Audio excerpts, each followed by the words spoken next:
Horrores, cuentos extraños y perturbadores, escrito por Jesús Diamantino. 6.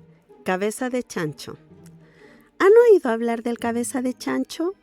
Pregunta Agustina después de beber un sorbo, un chupito de pisco. La Coca-Cola se había acabado y no podía entablar el tema sin algún estímulo extra.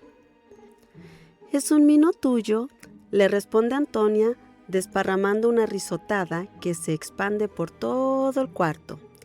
El semblante de Agustina se ensombrece, mira a su compañera de piso con indignación de borracha y se echa otro trago que hace arder su garganta. «Yo lo conozco», dice Antonio cortando la tensión. «Cuando chico vi un episodio de un programa de terror en donde mostraron su historia. Era una recreación con actores, muy mala, la verdad. Un grupo de jóvenes se va por fin un fin de semana a carretear a una casa de campo. En la noche, mientras se embriagan alrededor de una fogata, una mina hace la misma pregunta que tú.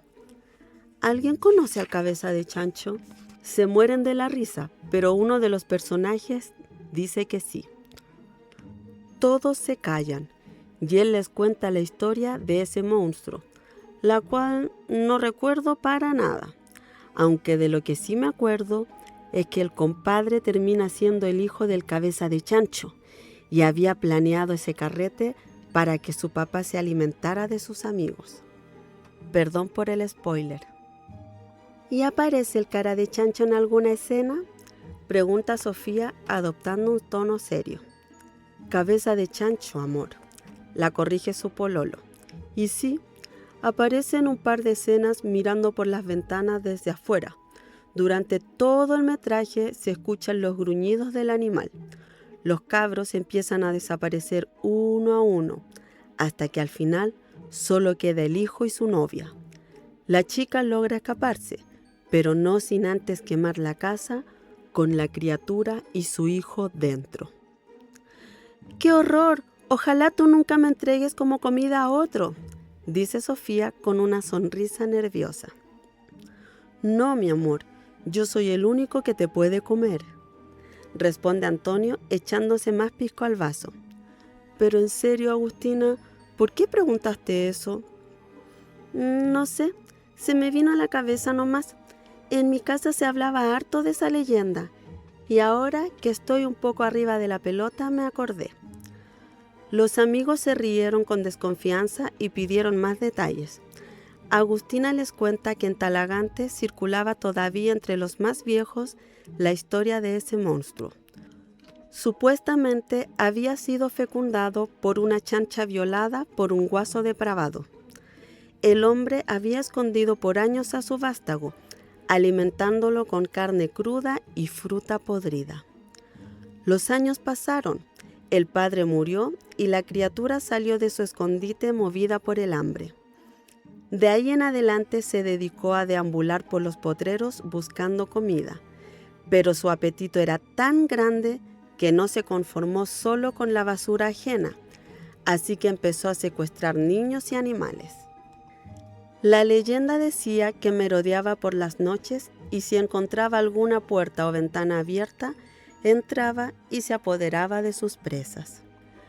Pero lo que Agustina obvia es que los gruñidos del monstruo la acompañaron hasta Santiago como un rastro orgánico que emanaba de su memoria, haciéndose día a día más vívido. De niña, Agustina había escuchado a su tía Leonora hablar del cabeza de chancho.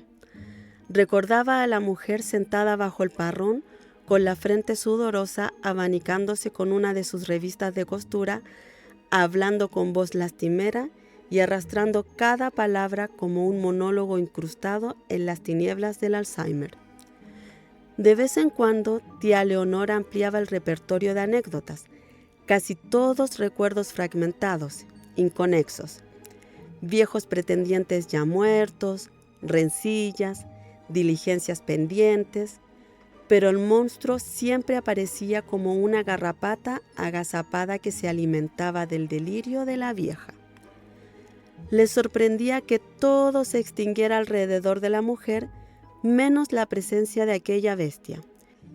Incluso cuando Agustina sostuvo su mano lánguida por última vez, Leonora la exhortó con un susurro a cerrar bien la puerta para que el engendro no se colara en la noche. La niña le hacía caso, cerraba todas las puertas antes de irse a dormir, soñaba con la criatura, sentía su olor nauseabundo y escuchaba el horrible chillido porcino cerca de su cama. Despertaba siempre con lágrimas en los ojos y el corazón latiéndole fuerte antes de abrazar la realidad. Cuando tía Leonora murió, madre e hija se fueron a vivir a aquella casa de crujidos invisibles. Una casa como tantas otras desperdigadas en la zona rural de Santa Rosa, a kilómetros de la luz santiaguina. Junto con la propiedad, la madre heredó de su hermana, además, la carnicería familiar, ubicada a pocas cuadras de la parcela, plagada de espinos y eucaliptos. La madre de Agustina se encargó de la administración del negocio, lo que significaba tratar con los proveedores locales, llevar escueta contabilidad y entablar conversaciones tediosas con los vecinos y únicos clientes. El espectáculo de la sangre no era lo suyo. Ese privilegio, como solía llamarlo el abuelo hace tantos años desaparecido, era de José María. El matarife cortaba la carne con una experticia aguda, seccionaba los animales con un gran machete que parecía no envejecer. No hacía falta el serrucho para partir los huesos, bastaba un golpe certero para trozar rápidamente las extremidades muertas. La mujer muchas veces observaba atenta el procedimiento y escuchaba el leve crepitar de los huesos y cartílagos que se separaban en segundos. Sin embargo, el carnicero no tocaba la carne de cerdo. Decía que se parecía a la de los humanos y tampoco se atrevía a comerla. José María era un hombre simple, pero compartía con Leonora esa inexplicable obsesión con la bestia porcina que supuestamente deambulaba por los alrededores de Santa Rosa. No hablaba jamás del monstruo, pero destilaba un miedo indecible hacia toda aquella raza demonizada por Leonora. Agustina le tenía cierta estima al carnicero. Conversaba de vez en cuando con él sobre las propiedades de la carne y los potreros repletos de ganado que existían en la zona mucho antes de que latifundistas cedieran sus predios al enjambre de fábricas y bodegas que terminaron por dominar el paisaje rural. Para su sorpresa, una extraña congoja le apretó el pecho el día que se despidió de él antes de marcharse definitivamente a la capital. El hombre la abrazó con delicadeza, evitando poner sus gruesas manos sobre la blusa para no mancharla con sangre seca. «No deje la puerta abierta». La advertencia se le coló en la cabeza como una mordedura, al mismo tiempo que la fragancia a sangre y carne muerta del abrazo se impregnaba en ella. Agustina se desanudó y sonrió incómoda. El viejo se la quedó viendo parado en el umbral con un brillo lacrimoso en los ojos. La joven salió contrariada y al devolver la mirada, creyó ver a su tía Leonora parada tras José María observándola, similar a una fotografía borrosa paralizada en el tiempo. Cuando el funcionario público la llamó por teléfono para contarle que se había adjudicado una beca municipal para estudiar en Santiago, su madre la felicitó con una sonrisa estéril. Luego, cada una lloró por su cuenta. Un mes después, Agustina se matriculó en la carrera de pedagogía y su madre rehusó acompañarla al terminal de buses. La despedida fue escueta. «Cuídese, hija, llámeme». De ahí en adelante, cada visita, cada llamada, se fueron transformando en una tediosa tarea para paliar la soledad de la mujer. Agustina nunca se sintió a gusto en la casa de los crujidos. Así la llamaba ella, a pesar de que la casa no crujía. De vez en cuando soñaba con tía Leonora, Paseaba con ella por la inmensidad de la sala, la cocina y un pasillo interminable de adobe. La anciana la llevaba tomada de la mano. Como si estuviera viva, repetía el bucle anecdotario sobre el cabeza de chancho. Raptos de niños, el concierto de chillidos, el hocico rojo y babeante a punto de devorar. «Mi niña», le decía el monstruo antes que el bastonazo de realidad la golpeara. ¿Quién no ha sentido la ominosa impresión de extrañeza al despertarse en el umbral de la noche, cuando el crepúsculo no es más que una mancha casi invisible en las paredes? Eso siente ahora Agustina cuando despierta de una siesta imprevista con un libro de Benjamin Bloom sobre su pecho. Se despereza y restriega sus ojos para ver con seguridad el pequeño departamento estudiantil que comparte con Antonio y Sofía. No hay nadie, confirma. Se dirige al baño y lava su cara. Mira al espejo y admira su rostro pequeño y pálido, igualita a su madre, como le dice la gente allá en Santa Rosa. Igualita también a su tía Leonor, como solo le dice don José María. 3 gotas de agua, 3 almas igualitas. Se lava nuevamente y siente otra vez ese hilillo de zozobra que serpentea en su pecho.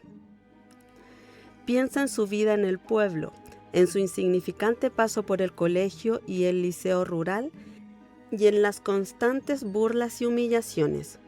Como le decían, por el reflejo aparecen tantos apodos e identidades: la guacha, la flaca de mierda, la cuica de la carnicería. Aparece todo ahí como un torbellino de imágenes de un sueño. La guacha se queda pegada en el cristal del espejo más rato que las otras. Se observan, se compadecen, se detestan cuando la sombra de la madre se asoma por atrás. Se lava la cara otra vez y las imágenes se diluyen con el agua del lavamanos. Va a la cocina y pone agua en la tetera. No demora en hervir. Entonces lo escucha. La impresión la detiene como una estatua. Apenas siente el calor de la taza en sus manos. Está lo suficientemente despierta para culpar a su imaginación. El sonido al principio es apenas un leve eco infantil, como el llanto oprimido de una guagua. Luego el sonido se hace más espeso, grotesco. No hay duda, el clamor del cabeza de chancho se expande por todo el piso, dominante. Mi niña. Escucha a lo lejos. Las lágrimas descienden y Agustina se desploma en el frío piso de la cocina. ¿Conocen al cabeza de chancho? Es lo primero que dice Agustina cuando despierta en su cama. Antonio y Sofía se miran confundidos. Sí, lo conocí por un programa de televisión y luego tú nos contaste la historia, ¿te acuerdas? Pero eso no importa ahora. ¿Cómo te sientes? Agustina empieza a llorar. Sofía intenta darle un sorbo de agua, pero la joven lo rechaza. Desde fuera se escuchan voces que discuten y ríen cerca de un bar. El alarido de una ambulancia se siente a lo lejos. De repente, un frenazo y luego otra vez las voces jóvenes e insolentes. Hay mucho ruido afuera. ¿Te gustaría dormir hoy en nuestra pieza? Desde ahí no se escucha tanto el leseo nocturno del barrio. La Sofía y yo podemos quedarnos aquí. Sofía mira a Antonio con extrañeza. Agustina se niega. Te encontramos en el piso de la cocina desmayada cuando llegamos. ¿Qué te pasó? ¿Quieres que te llevemos al hospital o que llamemos a tu mamá? Agustina mira a Sofía con espanto. Su rostro se contrae. Todo menos llamar a su madre. Todo menos decirle a esa mujer que los chillidos la siguieron hasta Santiago como un castigo. ¿Un castigo por qué? Esta idea la nubla por unos segundos y siente que se desvanecerá otra vez. No, responde tímidamente. Les dice que se fatigó por no haber comido en todo el día. Tuve una pesadilla con el cabeza de chancho. Qué estupidez, ¿no?, afirma sonriendo. Asegura que se siente mejor y que solo necesita dormir. Mucho estudio y mucho estrés. Les agradece, les sonríe y los despide de la habitación. Pero lo cierto es que no quiere dormir. Teme escuchar los chillidos en aquella soledad abismal, ahí donde el tiempo y el espacio no le pertenecen, donde se funden sus miedos y sus recuerdos como una espiral infernal. Sabe que el monstruo saldrá pronto. ¿Los recuerdos son impuros?, se pregunta Agustina mientras camina por la calle República, absorbiendo el olor delicioso de las hojas agónicas del otoño que se desprenden de las ramas con crujidos invisibles. No, no son impuros, se responde. Son un rompecabezas infinito, involuntario. De vez en cuando emerge una pieza y la intentamos hacer encajar en un paisaje del pasado. Paisaje difuso, por cierto. ¿No es así, Agustina? Proust evocó su niñez y miles de páginas de experiencias con el sabor de una magdalena. Eso se llama memoria involuntaria, contó un profesor en una clase de literatura. Pero ella reconstruye su niñez con el hedor fétido a carne muerta, a suciedad incrustada y a caca de chancho. Sus compañeros de departamento, cada vez más irritados por sus desmayos y gritos nocturnos, le dicen que eso es el típico olor de Santiago. La gente de la capital está tan acostumbrada a la sensación de podredumbre que no se dan cuenta. A nosotros nos pega fuerte porque no somos de aquí, afirmó Antonio esa mañana, pero Agustina sabe que ese olor le pertenece al monstruo. En su infancia, las pesadillas se teñían de aquellos gruñidos y de aquel olor denso y umbrío. La despertaba la asfixia y luego la perseguía la horrible sensación de continuar con un pie todavía en ese otro lado y con aquel «mi niña» lacerándola. Sofía le sugiere ir a un psicólogo de la universidad mientras toman desayuno. Le exige más bien. «Nosotros ya no podemos hacer mucho por ti», le dice antes de morder un pedazo de tostada. Ese nosotros lo recalca con fuerza a pesar de que Antonio no está ahí. «O mejor es que te vayas a otra parte». El disgusto está estampado en su rostro como una máscara. Agustina está de acuerdo. ¿Quién podría vivir con una desconocida que apenas duerme un par de horas y que cuando lo hace grita como enajenada? Aunque sabe que la gota que rebalsó el vaso fue el desastre de la cocina. Cuando Antonio y Sofía llegaron de la facultad la noche anterior, se encontraron con la comida esparcida por el piso. El refrigerador estaba abierto y vacío, la verdura hecha añicos, la carne despedazada, las cervezas y el jugo vertidos, los fiambres y el queso tirados y a medio comer. La despensa también había sido asaltada. Los arroces, las pastas, los cereales, las conservas, todo figuraba desparramado, formando una alfombra líquida y multicolor en el suelo. Primero pensaron en la intrusión de algún animal, pero resultaba imposible que un perro o un gato se colara en un 10º piso. ¿Un asalto? Esta idea los estremeció. Corrieron a la habitación de Agustina y la hallaron tendida en su cama, cubierta de restos de comida, semidesnuda, como la versión grotesca de Ofelia flotando en el río de Milais. Su boca estaba pintada con una mezcla de salsa y migas de pan. Roncaba de manera estrepitosa y expelía tufo agrio. Sofía le gritó para que se despertara. Como no reaccionaba, la tomó de los hombros y la zamarrió con fuerza. Antonio, compadeciéndose, apartó a su novia y volvió a recostar a la durmiente. Esta abrió los ojos con dificultad y casi en un susurro dijo que no había sido ella. Le echó la culpa al cabeza de chancho. Lo juró entre lágrimas y después volvió a dormirse. Todos nos volvemos un poco locos algunas veces, le dice el orientador mientras le estira una cajita de metal con dulces de miel. Agustina saca uno y se lo lleva a la boca sin darle las gracias. La oficina huele a humedad y a humo de cigarrillo. Ya sabes, el estudio, el carrete, los pololos. Y sobre todo para los alumnos como tú, que dependen de una beca siempre con tanta presión. Por cierto, tu promedio ha bajado en comparación con el primer semestre. Ah, claro, duermes poco y sufres ataques de pánico. Eso, por supuesto, te desconcentra. ¿Desde cuándo ocurre eso?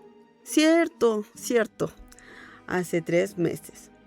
Bueno, mira, Josefina. Agustina, corrige ella. Sí, Agustina, perdón. Mira, no quiero meterme en tu vida privada, pero creo que deberías relajarte un poco más. ¿Qué edad me dijiste que tenías? 18, responde. 18, una jovencita con toda una vida por delante. Estira su regordete cuerpo en su silla y luego se extiende hacia adelante para mirarla de más cerca. La cosa es bien sencilla. Diviértete. Sale por ahí con algún chiquillo o con amigas. Anda al cine, a una disco y deja los libros un poco de lado. ¿Sabes cuántos estudiantes entran a mi oficina contándome lo mismo que tú? ¡Muchos! Y todos tienen insomnio, ataques de pánico. Esto último lo acompañó haciendo comillas con sus dedos. El secreto para lidiar con la vida universitaria es no obsesionarse con los estudios y organizar tus horarios. ¿Otro dulce? Agustina no acepta el caramelo. Él le da unos últimos consejos y se excusa por su limitado tiempo. El orientador se despide estampándole un beso mojado en una mejilla. Ella sonríe con dificultad y cierra la puerta. Camina por el pasillo repleto de oficinas. Se despide de la recepcionista y antes de salir del edificio rompe a llorar. Se siente estúpida, impotente. ¿Por qué no dijo ninguna palabra sobre el monstruo? Siente el hedor dentro de ella, como una podredumbre que anida en su cabeza y que la consume poco a poco. Un zumbido en su bolsillo. La palabra mamá resplandece en el centro de la pantalla del smartphone. Contesta. La voz de la mujer al otro lado es fría y áspera. Le espeta secamente que José María ha muerto. Un ataque al corazón fulminante. Lo velarán en la capilla Santa Rosa de Batuco. El entierro es mañana.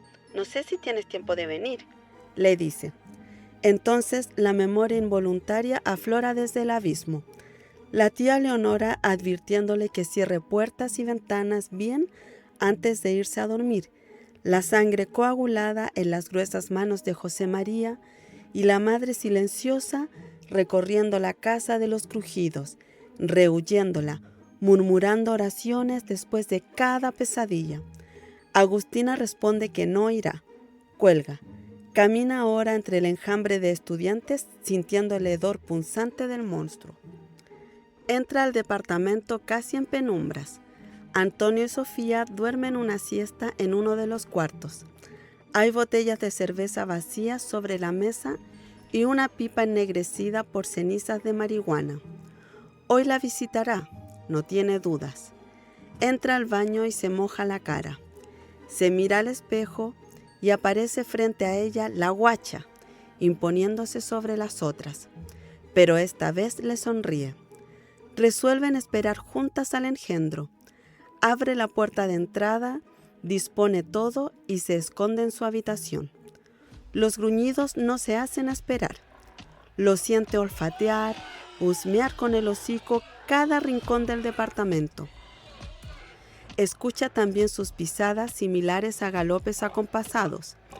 El hedor porcino es cada vez más fuerte, pero ahora siente los matices del barro y las heces.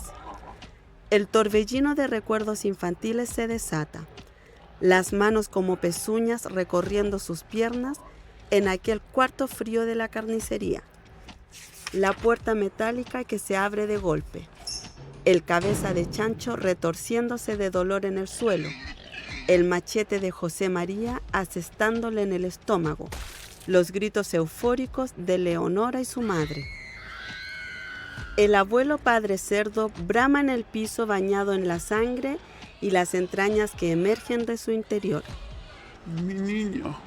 Alcanza a decirle antes de que el filo del machete rajara su garganta. Luego el troceado, limpio y prolijo. Las mujeres observando paralizadas la tarea del matarife, absortas en la contemplación de una obra grandiosa.